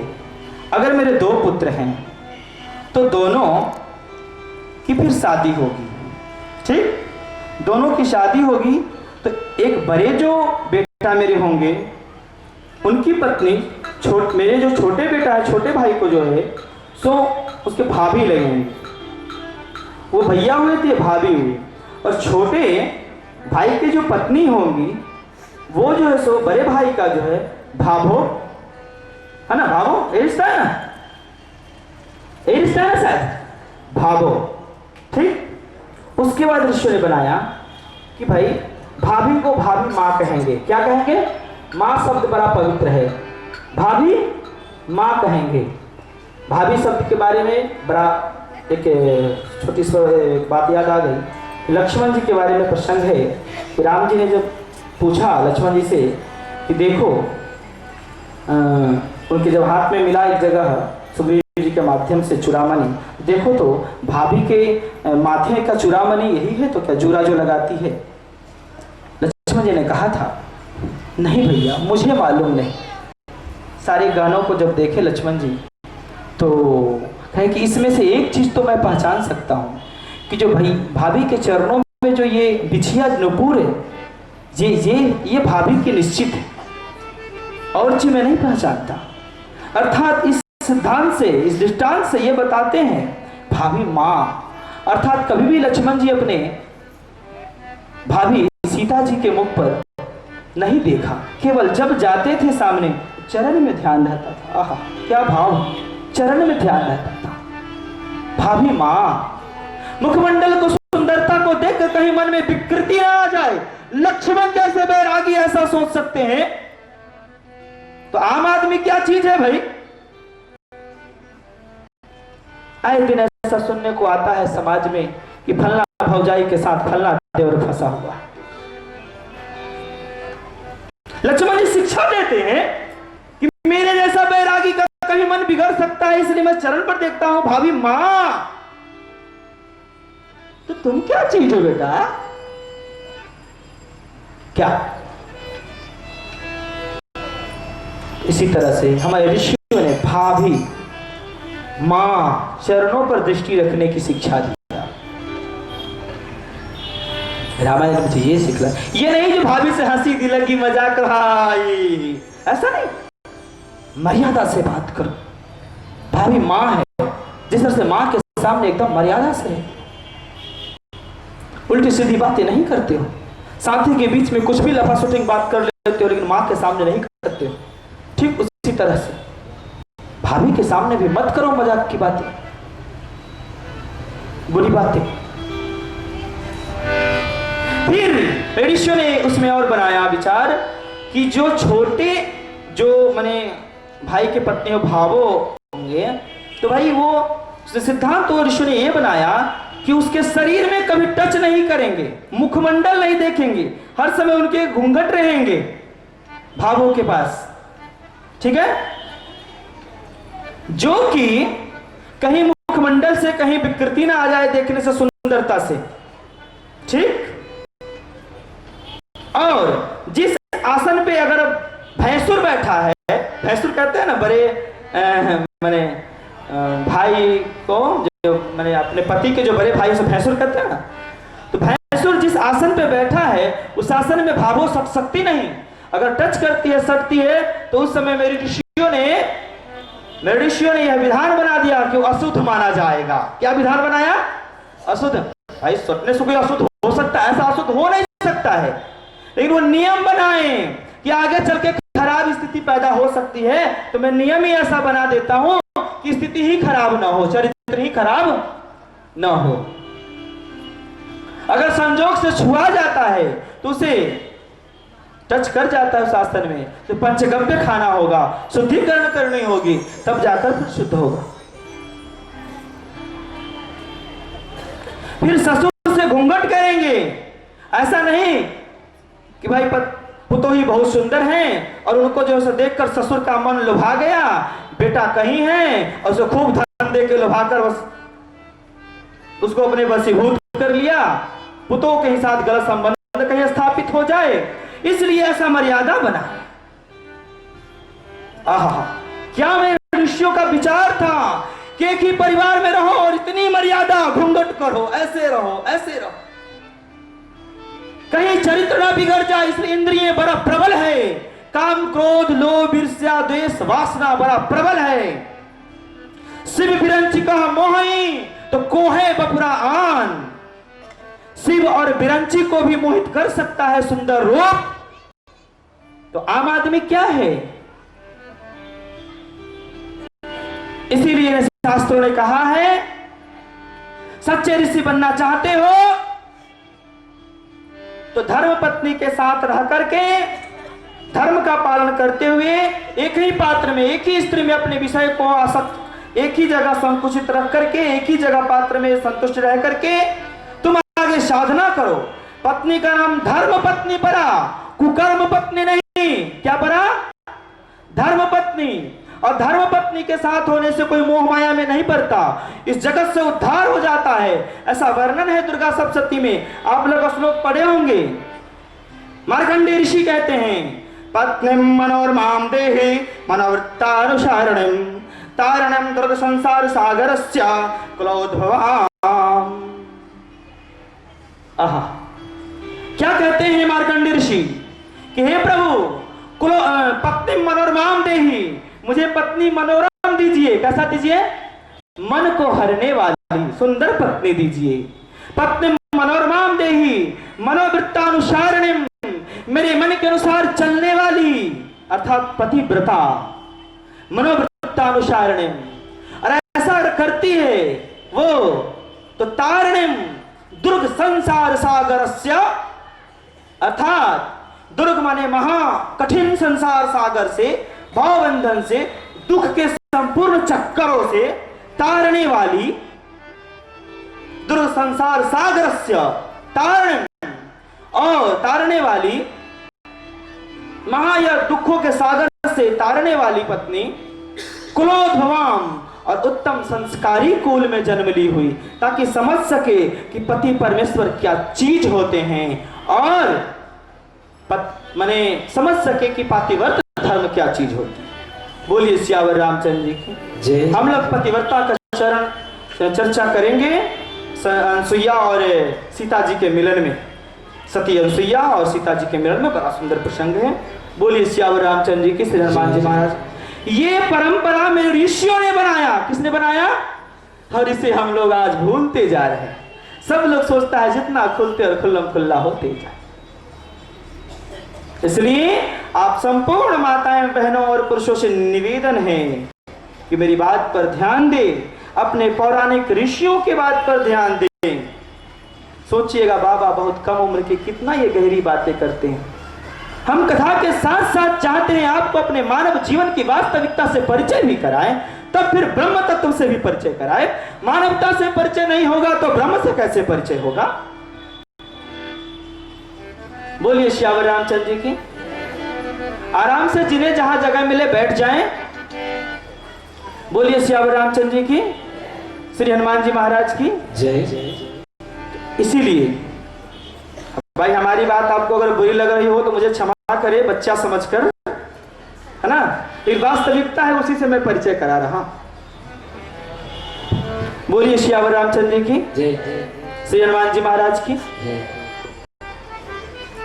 क्या मैंने जो बोला क्या गलत है?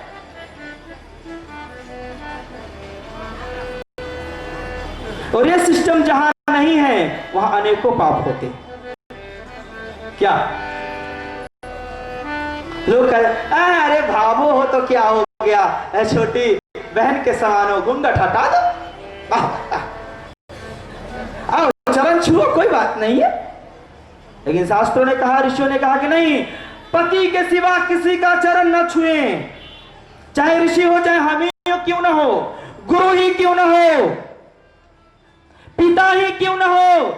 इसलिए कभी कभी पिता का भी मन बिगड़ सकता है, ऐसा रामायण में लिखा है, मैं नहीं कहता। और अपने पुत्री के साथ गलत कर सकता है, मैं क्या कहूं, आए दिन पेपर में तो निकलता है। बोलिए श्यावर रामचंद्र जी की। ऐसी विधान उन्होंने बना। इसलिए जरूरत है सत्संग में जाकर अपने चरित्र गड़बड़ा रहा। जैसे देखते ना, कहीं यहाँ कांची लगाए कि यहाँ है, यहाँ दाग हो गया, यहाँ लगाए खूब मलम कि यहाँ लगाए, यहाँ बीको लगाए कि यहाँ फेरन लगाए, क्या ठीक ये एंटीसेप्टिक क्रीम है एकदम जीवन का, अद्वितीय क्रीम है ये।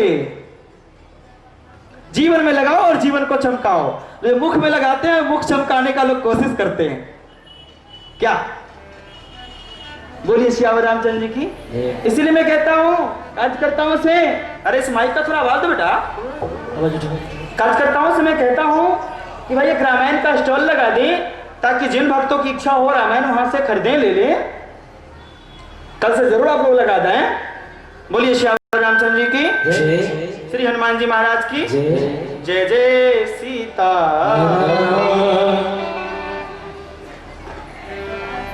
इस तरह से मेरे ऋषिगण चरित्र के बारे में समझाते हैं, रामायण के बारे में। रामायण क्या चीज है, मूढ़ लोग नहीं समझ पाते। जो राम जी के सच्चे भक्त होंगे, ये सब अज्ञान नहीं आएंगे, भावो भजो दुनिया जान है, तो सब समझेंगे, सारी बात को समझेंगे, कहीं उसका जल्दी चरित्र खराब नहीं होगा। ये सच्चे भक्त होंगे तब ना, ये भी बात है। बोलिए श्यावर रामचंद्र जी की जय। नहीं तो ऊपर से हम चंदन तिलक और लाल कपड़ा या उजला कपड़ा, बड़े बड़े बाल, बड़े बड़े नख, बड़े बड़े साधु कहाएंगे, अब भीतरे भीतरे लड़की और पैसा के चक्कर में पड़े रहेंगे, तो भगवान कितना दिन बर्दाश्त करेंगे? आज ना कल तो पोल खोलिए दे। बर्दाश्त की भी एक सीमा होती है भाई। भगवान अगर आप पाप करते हैं, भगवान अगर आपको ओपन नहीं करते हैं समाज में, तो समझिए अभी मौका दे रहे हैं सुधरने का। अगर आप अंदर ही अंदर पाप करते हैं और अभी आप समाज में देखार नहीं हो रहे हैं, आप बदनाम नहीं हो रहे हैं, तो इसका मतलब है भगवान आपको अभी सुधरने का 1-2-4 मौका दे रहे हैं। सुधर गए तो ठीक है, नहीं तो फिर जिंदगी बर्बाद हो जाएगी, जहां जाएगा वहां थुकवे करेगा। समझे भाई बंधुओं, गौर से, नहीं तो बस कहते हैं। बोलिए श्यावर रामचंद्र जी की जय। श्री हनुमान जी महाराज की जय। इस तरह से बड़ा सुंदर ऋषियों की परंपरा, भगवान शिव की वाणी, मोह के प्रसंग में आप लोगों ने ये जाना। जो व्यक्ति ज्ञानी होगा, ब्रह्म ज्ञानी और राम के भक्त, वही इस सिस्टम को सही से चला पाएगा, सबसे नहीं चल पाएगा। इसलिए मैं कहता हूं सच्चा राम भक्त बने। मैं तो ये भी लोगों को कहता हूं, भले आप राम को इष्ट माने या ना माने, मुझे गुरु माने ना माने, राम जी के गुरु माने ना माने, राम जी के संतों को, उनसे जुड़े हुए संतों को गुरु माने ना माने, रामायण को माने, चरित्रों पर चले, बस हो गया। कथा में आइए। बोलिए सियावर रामचंद्र जी की, श्री हनुमान जी महाराज की जय जय सीताराम। हो सके मेरी बात अगर आपको अच्छी लग रही हो, मेरी कथा, तो कैसेट की व्यवस्था करवा दी जाएगी, ताकि एक बार में सुन के कहीं याद ना हो ठीक से। तो रामायण में लिखा गया, शास्त्र सुचिंतित पुनि पुनि देखिया। शास्त्रों की जो गूढ़ बात है, संतों द्वारा जो चर्चा की गई है, एक बार में अगर समझ नहीं आती है तो बार बार सुनो। तो भाई मैं कब अगले साल आता हूँ कि 2 साल के बाद कि 4 साल के बाद, तो कोई जानता नहीं। आऊंगा तो जरूर मैं यहाँ, फिर इसमें कोई तो मत नहीं है, जिस तरह भी हो, लेकिन आऊंगा यहाँ। इससे भव्य कार्यक्रम होंगे, पूरे जिला को अयोध्या बना दिया जाएगा, इस ढंग से सजाया जाएगा पूरे जिला को। लेकिन इस बात को दोहरान, शास्त्र को मैं बार बार चिंतित, बार बार जानने के लिए, कम से कम हो सके तो मेरी जो कथा की कैसेट है वर्तमान, वो 2-4 दिन के बाद कथा जो 8 तारीख को ये विराम होने वाली है ना, तो उससे 1-2 दिन पहले ये जो कुछ कैसेटें हैं उसकी व्यवस्था करा दी जाएगी स्टॉल पर, जहां रामायण मिलेगी। क्यों जहां रामायण मिलेगी वही जो है व्यवस्था करा दी जाएगी, कैसेट भी ले लेंगे, ठीक है। उसमें आप सब लोग दिखेंगे भी, एक स्मृति भी बनी रहेगी, हम भी बाबा के साथ सत्संग में थे, इस तरह की चर्चा उन्होंने किया। बोलिए सियावर रामचंद्र जी की, श्री हनुमान जी महाराज की जय जय सीता। तो अब आगे बढ़े, समझ गए बात, ऋषियों के परंपरा विचार। इसी विचार को राम, जब ऋषि, पहली बात एक और बात सुनिए, जब ऋषियों से ये बात नहीं सुधरती है ना, तो राम जी को आना पड़ता है। ऋषि उनके पार्षद है, ऋषि उनके दूत हैं, ऋषि उनके दूत है, उनके पार्षद हैं। जब ऋषियों से बात जब नहीं सुधरती समाज की, तो राम को अवतार लेना पड़ता है, करके बताते हैं। आइए अब इस कथा की ओर बढ़े आगे, जहां हम लोग प्रसंग पर रुके। प्रसंग में कोई बात याद आ जाती है तो कह देते हैं। बोलिए सियावर रामचंद्र जी की, श्री हनुमान जी महाराज की। माता पार्वती से भगवान शंकर आगे अब कहते हैं, हे देवी, जहां कोई मोह नहीं हो सकता ऐसे हैं राम जी, नहीं तो हम मोह निशा लवलेश भी मोह उनको नहीं हो सकता। कि भाई तही कि मैं कहिए विमोह पर सब कैसे कहा जा सकता है कि मोह के बस में है। वो तो मर्यादा बता रहे हैं कि मानव के लिए वहां क्या करना चाहिए मानव को।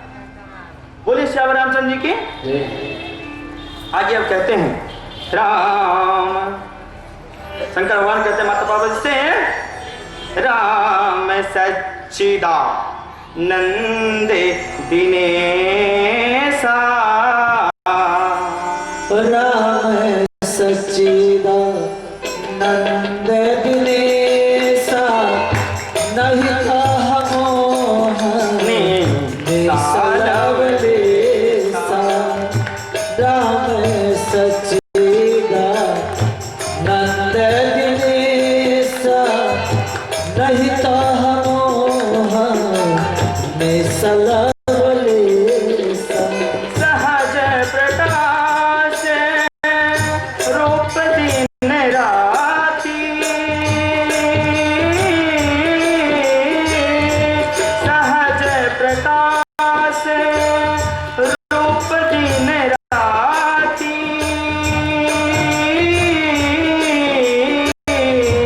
नहीं कह पुनि भी ज्ञान विहाना, सहज प्रकाश रूप भगवाना,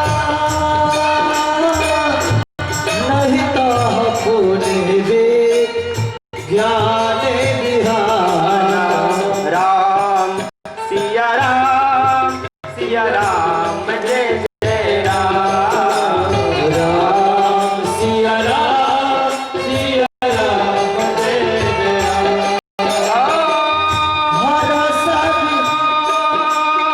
हरस विषाद ज्ञान सिया राम जय जय राम,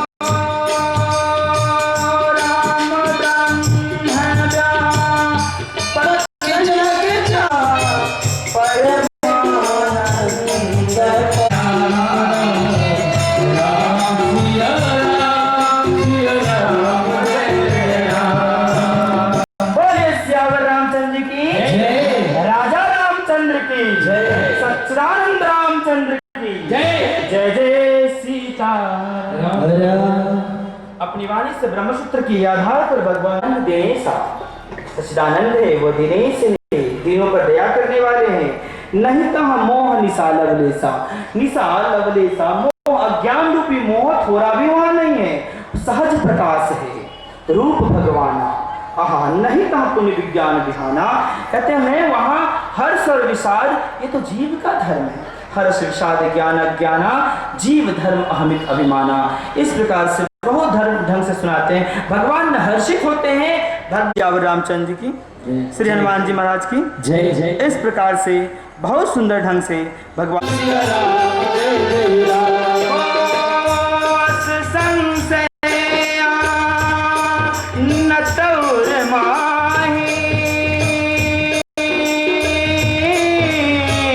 ज्ञान विराग सकल गुण जाहि। राम सिया राम जय जय राम। राम सिया राम जय जय राम। बोले श्याम रामचंद्र की जय। श्री हनुमान जी महाराज की जय। इस माइक को क्यों थोड़ा कम कर दिया, ज्यादा कर दो इसको। सही उठाओ भाई।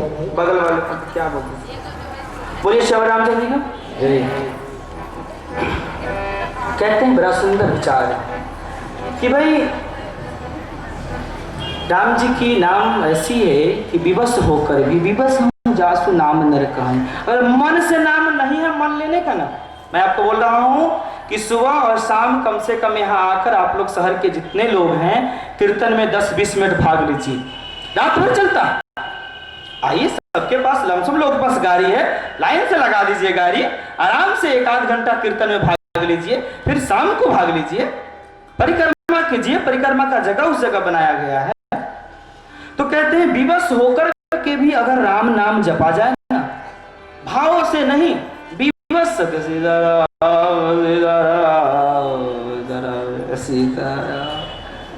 खूब ढंग से नहीं, सीताराम सीताराम सीताराम जय सीताराम जय सीताराम जय सीताराम। अगर खूब भाव से ना भी जपा जाए, अगर खूब भाव से ना भी जपा जाए, विवश हो जासु नाम नर कहीं, और घाइयों के कहा जाए भाव को भाव न खालस आए, अगर यहाँ होगे वो कर तो भी चलेगा। लेकिन अगर कीर्तन करते हैं, अब मन से करते हैं तो है बाप रे, कहना ही क्या है। अगर मन से करते हैं तो कहना ही क्या है। अरे धान को आप ऐसे हटाएंगे, फेंकेंगे, धान अपने पास दौड़े हुए आएगा, अपने आप चरित्र सुधर जाएगा। इतनी शक्ति है भाई। कोई भी रोग है, अगर आप कीर्तन में आना शुरू करते हो तो ठीक होना शुरू हो जाएगा। लिखते हैं संत भाई, राम नाम की औषधि, राम नाम की औषधि। अरे इस माइक को क्यों बीमारी पकड़ा है बेटा। राम नाम की औषधि,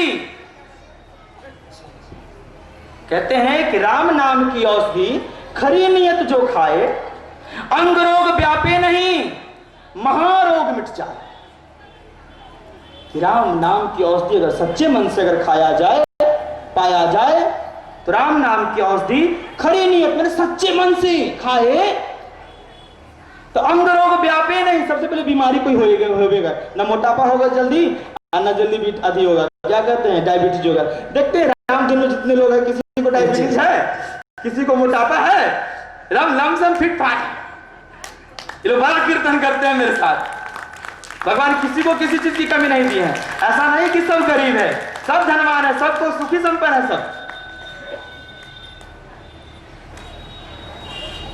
तो राम नाम की औषधि खरी नियत जो खाए तो अंग रोग व्यापे नहीं।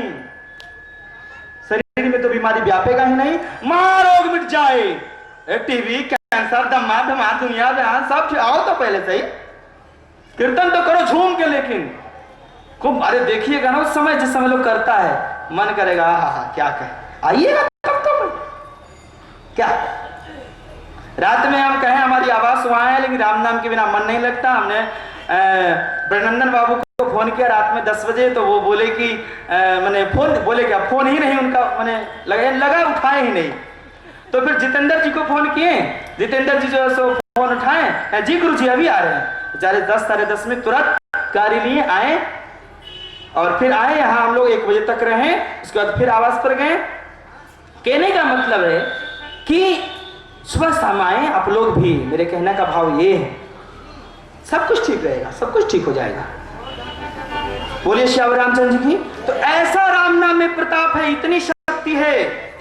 तो विवश हो जासु नाम नर काहि, तो जन्म अनेक रचित अगदाई, जन्म जन्मांतरों का पाप कट जाता है भाई। कहते हैं सादर सुमिरन जेनर करही, और जो सच्चे मन से गाता है सादर भाव से, अरे यहाँ के जो बहुत सारे कुछ 10 5 20 काज करता है, क्या कहें, बड़ा आदर और सादर से लगे हुए, इसमें कोई दो मत नहीं। इन कमी है, लोग जाके घर में सो जाते हैं। कुछ लोग रात देखे एकदम पति पत्नी रात्रि भर जग के यहाँ बैठे थे, कुछ लोग बस सो जाते मस्त। अरे अगर सूर्य का गर्मी अनुभव करना है, सूर्य से लाभ मिलता है, तो हम घर से बाहर निकलेंगे तब तो सूर्य की रोशनी तापेंगे, और नहीं तो जाड़े का अगर समय है, चाहेंगे सूर्य का रोशनी तापे, अनुभव करें, घर में बैठे रहेंगे तो कैसे होगा। तो यहां भाई उदित है राम नाम का कीर्तन। अब आइए तापिए इस माने विशेष अनुभव शक्ति को अपने में ग्रहण कीजिए, तापिए इसको। जब तापिएगा ना तो संसार के सारे तपन और कष्ट से मुक्ति पा जाइएगा आप। बोलिए श्यावर रामचंद्र जी की। जैसे लोग शहर में ठंडा से बचने के लिए हीटर चलाते हैं, या कोई बिजली पर कोई ऐसा एक आता है उसको तापते हैं, या मैंने देहात में लोग घूर तापते हैं अग्नि जलाकर, उसकी ठंडी भागकर शरीर में गर्मी आती है। ठीक उसी तरह से आप जब इसको तापिएगा ना, ग्रहण कीजिएगा ना, तो सारा बीमारी, रोग, भय, ताप, संताप, दुख, बीमारी सब भाग जाएगा। जो आपके अंदर चरित्र खराब हो रहा है, विचार खराब हो रहा है, सब भाग जाएगा, आप एकदम ठीक हो जाएंगे, निर्मल हो जाएंगे। बोलिए श्यावर रामचंद्र जी की। इसलिए आइए, पति पत्नी के साथ आइए, बैठिए, हमारे कार्यकर्ता व्यवस्था करेंगे, जिनको 2 घंटा हो, 1 घंटा हो, 5-10 मिनट हो, आइए शाम के शाम आरती में भाग ले लीजिए। शाम में तो खैर आप लोग यहाँ भाग रहे ही रहते हैं, रात में आइए, फिर 6 बजे तक आपको जो आसपास में जैसे जिसको पार लग सके, नहीं तो सुबह तो कम से कम आ सकते हैं, 10-15 मिनट भाग तो ले सकते हैं, परिक्रमा तो कर सकते हैं, इतना कीजिए। बोलिए श्यावर रामचंद्र जी की। तो कहते हैं कि भाई सादर सुमिरन जेनर करही, तो भवबार यदि गौ पदी उतरही। जो सादर सुमिरन करता है ना मन से, तो भवबार यदि गौ पदी उतरही। भव माने दुख, संसार का जो संकट दुख है, नाना प्रकार का कष्ट दुख, भवबार यदि गो पदी उतरही। गौ माने गाय माता, तो समझते हैं गाय माता। गाय माता की खूर, पद माने चरण, तो गाय माता का पैर कितना बड़ा होता है, नीचे का पैर इतना ही बड़ा छोटा होता है।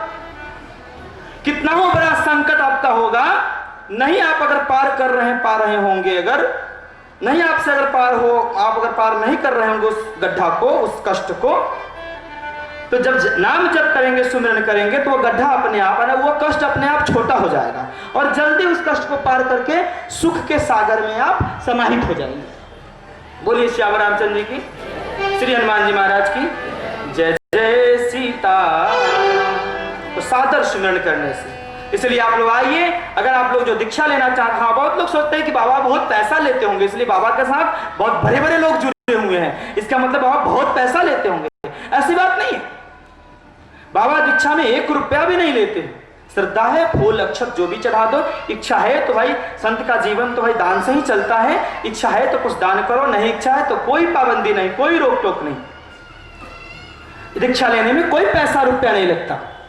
इसलिए जिनको दीक्षा ले, हाँ शाकाहारी तो बनना पड़ेगा, श्रद्धा तो रखना पड़ेगा। शाकाहारी तो बनना पड़ेगा, श्रद्धा तो रखना पड़ेगा। आइए, बोलिए श्यावर रामचंद्र जी की। 11 बजे से लेकर 1 बजे तक 2 घंटा मैं लोगों को समय देता हूं दीक्षा के समय। बोलिए श्यावर रामचंद्र जी की, श्री हनुमान जी महाराज की जय जय सीता। इस तरह से सादर सुमिरन जेनर करही, तो भवबार यदि को पदी उतरही। कहते हैं हे देवी, राम ऐसे परमात्मा हैं, राम सो परमात्मा भवानी। कहते हैं तह भ्रम अति अभिहित तब बानी, वहां भ्रम की कोई बात ही नहीं है देवी। अगर शक करती हो, शंका करती हो देवी, तो सुनो, अरे शंका देवी क्या करे, संसार शंका करती है, इसीलिए संसार को भगवान समझा रहे हैं। पार्वती जी के बहाने। जो शंका करते हैं राम पर, वो क्या कहते हैं शंकर भगवान? अस संशय आनत उर माही, अस संशय आनत उर माही, ज्ञान विराग सकल गुण जाहि, ज्ञान विराग सकल गुण जाहि। बोलिए श्यावर रामचंद्र जी की जय। अगर भगवान श्री राम पर शंका करते हो कि निर्गुण अलग है और सगुण अलग है, मोह माया करते हो कि भाई वहां तो भाई पत्नी के वियोग में वो रो रहे थे, तो क्यों रो रहे थे? तेरे लिए रो रहे थे, समाज के लिए, समझाने के लिए, वो अपने लिए थोड़ी रो रहे थे। इस रहस्य को अगर तुम नहीं समझ पाए, तो अगर संशय करते हो तो अस संशय आनत उर्माही, उर मन हृदय, अगर ऐसा अगर संशय हृदय में करते हो तो ज्ञान विराग सकल गुण जाही, तुम्हारा ज्ञान नष्ट हो जाएगा, तुम्हारा वैराग्य खत्म हो जाएगा। अस संशय आनत उर्माही, ज्ञान विराग सकल गुण, सारे अच्छे अच्छे गुण तुम्हारे नष्ट हो जाएंगे। इसलिए अच्छे गुण के प्रधान देवता राम जी है भाई, उन्हीं पर शंका करते हो तो कैसे अच्छे गुण तुम में रहेंगे? बोलिए सियावर रामचंद्र जी की जय। श्री हनुमान जी महाराज की जय। और जो संस्थाएं निर्गुण को अलग और सगुण को अलग मानते हैं, उन्हें मैं कहूंगा अपनी चारों वेद को ढंग से पढ़ें। बोलिए सियावर रामचंद्र जी की, श्री हनुमान जी महाराज की जय जय सीताराम। नहीं तो अपनी बातें केवल रखने के लिए थोड़ा सा इधर पढ़ लिए, थोड़ा सा उधर पढ़ लिए, अपनी बातें रख दिए, बाद बाकी बातें छोड़ दिए। ऐसा मत करे संस्थाओं। बोलिए सियावर रामचंद्र जी की जय। श्री हनुमान जी महाराज की जय। जय जय सीताराम। तो आगे चलिए, अब थोड़ा सा पढ़े, बोलते बोलते भगवान कस के बुलवा देते हैं ना। चलिए आइए, इस तरह से भगवान कहते हैं असंशय आनत उर्माही, ज्ञान विराग सकल गुण जाहि। और इस प्रकार की बात को सुन करके माता पार्वती जी प्रणाम करती हैं भगवान शंकर को और कहती हैं कि हे शिव, सुन शिव के भ्रम भंजन वचना, शिव जी के भ्रम को नाश करने वाले वचनों को सुन करके मिट गए सब कुतर्क का रचना। माता पार्वती जी की सारा संकट मिट गया, सारा संशय मिट गया। आप लोगों का संशय मिटा कि नहीं भाई निर्गुण सगुण के चक्कर में? माता पार्वती जी तो कह रही कि मिट गया मेरा, आप लोगों का मिटा कि नहीं? मिट गया। बोलिए सियावर रामचंद्र की जय। भगवान शंकर की जय जय सीताराम। अच्छा, कितने लोगों का संशय मिटा निर्गुण सगुण के चक्कर में? जरा हाथ उठाइए तो। अभी कुछ लोग बाकी है। तो देखो, एक बस के पीछे लिखा रहता है मेरे बिहार में, लटकले तक गिल्ले बेटा।